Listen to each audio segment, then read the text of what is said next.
Okay, my dear student. तो by using the concept of optimized values of a and b, क्या कहलाती हैं वो वैल्यूज लीस्ट स्क्वायर एस्टिमेट्स कहलाते हैं। किसी भी सिंपल लीनियर रिग्रेशन मॉडल में यूज करने वाली वो values of A and B कि जिस पर हमें ऐसी ऑप्टिमाइज वैल्यूज मिलती हैं जो हमारे रिग्रेशन मॉडल को यानी स्ट्रेट लाइन को थ्रू कर देती हैं किसी भी स्कैटर के दरमियान से। यानी हमें खुद कुछ नहीं करना, हिट एंड ट्रायल मेथड पे नहीं जाना। हम ए और बी की वैल्यूज, अब लीस्ट स्क्वायर एस्टिमेट्स ये मैं एस्टिमेशन की स्लाइड में डिस्कस कर चुका हूं, और अगर किसी को कोई प्रॉब्लम हो तो किसी वक्त भी जाकर एस्टिमेशन की स्लाइड्स को देखें, तो वहां पर आपको लीस्ट स्क्वायर एस्टिमेशन जो है एलएसई वो मिल जाएगा किसी वक्त भी। तो मैक्सिमम लाइक्लीहुड एस्टिमेटर के तरीके हैं। अब ये जाहिर है कि कुछ चीजें टेक्निकल मालूम हो रही होंगी, आपको परेशानी की जरूरत नहीं है। ये वैल्यूज फिलहाल फॉर्मूले के थ्रू पढ़ेंगे हम लोग। तो मुनासिब तरीन वैल्यूज ए और बी की जो किसी भी स्ट्रेट लाइन को स्कैटर के दरमियान से गुजार दें, इन दो फार्मूलों की मदद से कैलकुलेट हो सकती है। यहाँ पर instead of writing A, it is written A cap. यकीनन जब हमारे पास सैंपल डेटा होगा, जो कि यहाँ पर अभी मैं डिस्प्ले करूंगा, तो उससे हासिल होने वाली वैल्यू एस्टिमेटेड पैरामीटर होगी जो कि ए कैप से शो होगी, वो होगा ए ही। तो a cap is equal to y bar minus b x bar. अब यहाँ पर बी तो है अननोन, वाई बार निकाल सकते हैं हम, वाई की वैल्यूज का एवरेज, एक्स बार निकाल सकते हैं हम, एक्स की वैल्यूज का एवरेज। लेकिन ये बी कैसे कैलकुलेट करें, तो बी का फॉर्मूला ये है। किसी भी वक्त हम बी की एस्टिमेटेड वैल्यू इस फॉर्मूले से निकाल सकते हैं, N summation X Y minus summation X summation Y divided by N summation X square minus summation X to the whole square. अब आप देखें ये सारी की सारी वैल्यूज आप पिछली स्लाइड में, पिछले पार्ट में कैलकुलेट कर चुके हैं। वहां से पिक करें, यहां पर ये वैल्यूज रखें, और आपको दो अदद कॉलम्स की जरूरत यहां पर पड़ेगी। वो कॉलम्स बिल तरतीब एक्स वाई और एक्स स्क्वायर के कॉलम्स हैं, और जो सम ऑफ एक्स है वो 37.1 और सम ऑफ वाई इज 147। तो आप इस वीडियो को पॉज करके ए और बी की वैल्यूज को कैलकुलेट करें और मुझे बताएं रिजल्ट क्या आ रहा है। Okay dear student, I believe कि आप लोगों ने कैलकुलेट कर लिए होंगे ए और बी। मैं आपको साइंटिफिक कैलकुलेटर पे अगेन लेके जाऊंगा। जो प्रोसीजर मैंने आपको कॉरिलेशन के लिए बताया था, वही प्रोसीजर अब आपके सामने दोबारा से मैंने शो कर दिया है। और अगर आपने कैलकुलेटर में वो डेटा अभी तक फीड किया हुआ है, तो रिग्रेशन REG सिलेक्ट करके किसी भी बात आप देखें ए बी आर, ये तीनों लिखे हुए मिलेंगे आपको। आर कैलकुलेट किया था आपने, उससे पहले ए और बी भी था, तो ए और बी की वही values optimize values of A and B हैं। और इसी तरह ओल्ड मॉडल्स के अंदर शिफ्ट 2 पर ये वैल्यूज ए और बी की आपको मिल जाएंगी। इसके साथ ही मैं आपको माइक्रोसॉफ्ट एक्सेल से कैलकुलेशन का प्रोसीजर भी बता देता हूं। See here, in order to calculate a, हमें याद रखना पड़ेगा ये रिग्रेशन y ऑन x है, तो हमें y की रेंज पहले, x की रेंज बाद में रखनी है। तो किसी भी वक्त a को कैलकुलेट करने के लिए we can proceed for this syntax is equals to intercept. Intercept के बाद आपको सबसे पहले y की रेंज देनी है, कॉमा लगा दें, उसके बाद किसी वक्त भी x की रेंज प्रोवाइड कर दें। ये काम आप माउस से कर सकते हैं, कीपैड से कर सकते हैं। पहले मैंने y की रेंज दी, फिर x की रेंज। याद रखें कोरिलेशन की तरह सिमेट्रिकल फंक्शन नहीं है इसमें। अगर आप पहले x की रेंज दे देंगे और बाद में y की रेंज, तो वो रिग्रेशन x ऑन y हो जाएगा, जो कि हमारा इस वक्त ओरिजिन ऑफ इंटरेस्ट नहीं है। हम रिग्रेशन y ऑन x पे काम कर रहे हैं। तो पहले y की रेंज, फिर x की range. After pressing enter you can see the value of a is equal to 9.43, और यकीनन आप लोगों ने ये कैलकुलेट कर ली होगी वैल्यू, और अगर नहीं की है तो आप दोबारा किसी भी वक्त ये वैल्यू को कैलकुलेट कर लें। और what about b, it is nothing but the slope. तो in order to calculate the slope again it is y on x, तो हमने सबसे पहले y की रेंज देनी है, उसके बाद हमने कॉमा लगा के x की रेंज देनी है, and after pressing enter you can see the value of slope will also be displayed.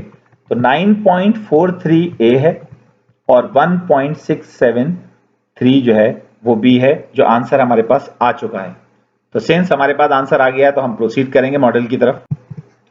और अब हम calculated values of A and B के बाद देखिए, हमने ए और बी की जगह पर 9.436 और 1.673 की वैल्यूज रख दी हैं। एक्स अपनी जगह मौजूद है, वाई अपनी जगह मौजूद है, and using the same data hours of sunshine और सेल, इसके बाद we are able to calculate the estimated values of y using the model. अब यहां पर हमें रिस्पॉन्स वेरिएबल की जरूरत नहीं है।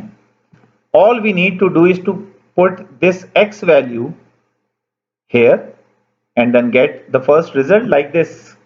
इस मॉडल में आप x की पहली वैल्यू रखें, आपके पास आंसर आ जाएगा। दूसरी वैल्यू x की रखें, तीसरी वैल्यू रखें, इसी तरह सारी वैल्यूज को कैलकुलेट कर लें। अगर आप खुद कैलकुलेट करना चाहते हैं तो आप वीडियो को पॉज करके सारी वैल्यूज कैलकुलेट कर लें, और साथ ही साथ मैं आपको ये वैल्यू डिस्प्ले भी कर देता हूं। ये सारे आंसर्स आ चुके हैं। These answer seems to be closer the values of sale. Actual values हैं, ये एस्टिमेटेड वैल्यूज हैं, तो कितना डेविएशन है इन दोनों में, यानी ऑथेंटिसिटी मुझे चेक करनी है इस मॉडल की, तो मुझे यकीनन रेजिडुअल्स यानी एरर कंपोनेंट निकालना होगा, जो कि मॉडल का खासा है। तो रेजिडुअल किसी वक्त भी एक्चुअल माइनस एस्टिमेटेड वैल्यूज से निकाला जा सकता है। तो फर्स्ट एरर आपके ख्याल में क्या आएगा? 11 माइनस 11.11, तो यकीनन माइनस 0.11 या माइनस 0.109। चूंकि मैं एक्सेल को यूज करके मैंने वैल्यूज निकाली है तो इसने डेसिमल प्लेसेस को यूज किया है। आप आंसर निकालेंगे तो आएगा माइनस 0.11। इसी तरह आप बाकी एरर्स भी निकाल लें, चाहे तो वीडियो को पॉज करके, और साथ ही साथ मैं भी आपको कैलकुलेट करके बता दूंगा। ये सारे एरर्स आ गए और इनकी खुसूसियत है, कुछ प्रॉपर्टीज जो फॉलो होती हैं। क्या प्रॉपर्टी है? प्रॉपर्टी नंबर 1, एरर्स का सम, रेजिडुअल्स का सम 0 होगा जब भी आप estimated values least square estimate के थ्रू निकालेंगे। तो लीस्ट स्क्वायर एस्टिमेट्स की खुसूसियत यह है कि इनसे जनरेट होने वाले एरर्स जो है वो माइनस और प्लस में इस तरह से आते हैं कि उनका सम हमें नहीं मिलता। गोया एरर्स की भी एक डिस्ट्रीब्यूशन है, एरर्स का सम 0, यकीनन इनका एवरेज भी 0। तो mean of error is always 0। और दूसरी बात जो इंपॉर्टेंट मैंने बताई एरर के हवाले से, जब आप इस डेटा की डिस्ट्रीब्यूशन बनाना चाहें, जो कि मैं अपनी स्लाइड्स में बता चुका हूं डिस्ट्रीब्यूशन किस तरह बनाते हैं, आप एक्सेल से बना सकते हैं, आप हिस्टोग्राम भी बना सकते हैं, तो वो डिस्ट्रीब्यूशन नॉर्मल डिस्ट्रीब्यूशन होती है।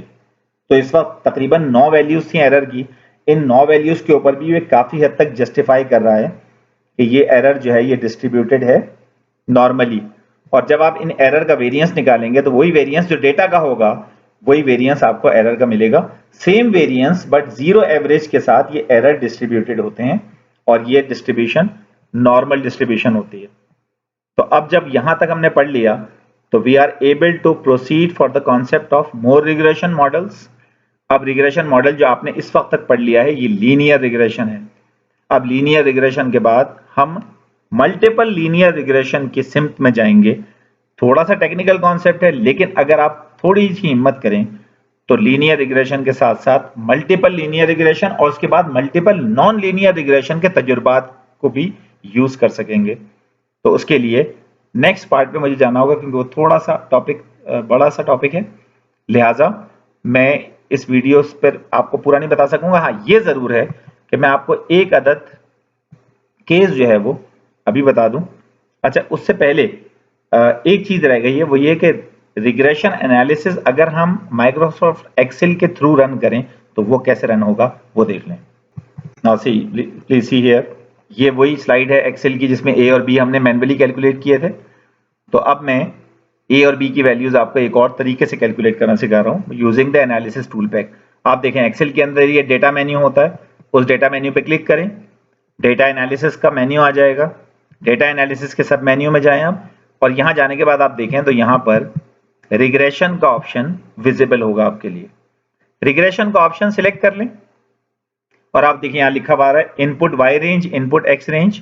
तो मैं वाई रेंज जो है वो इस वक्त अलॉन्ग विद द टाइटल दे रहा हूं, वाई की वैल्यू भी इसमें शामिल है और साथ ही साथ में एक्स की रेंज भी इसके साथ प्रोवाइड कर रहा हूं। ये मैंने एक्स की रेंज भी प्रोवाइड कर दी, चूंकि मैंने टाइटल रखे हैं इसमें, लिहाजा मैं लेबल्स को चेक कर दूंगा।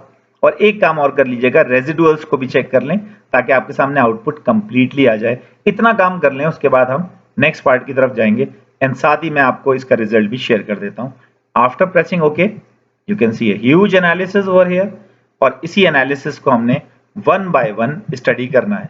ये पूरा एनालिसिस जो है वो नेक्स्ट पार्ट में मैं आपको शेयर कर रहा हूं और साथ ही साथ मल्टीपल लीनियर रिग्रेशन की तरफ भी ले जाऊंगा आप। ठीक है, थैंक यू।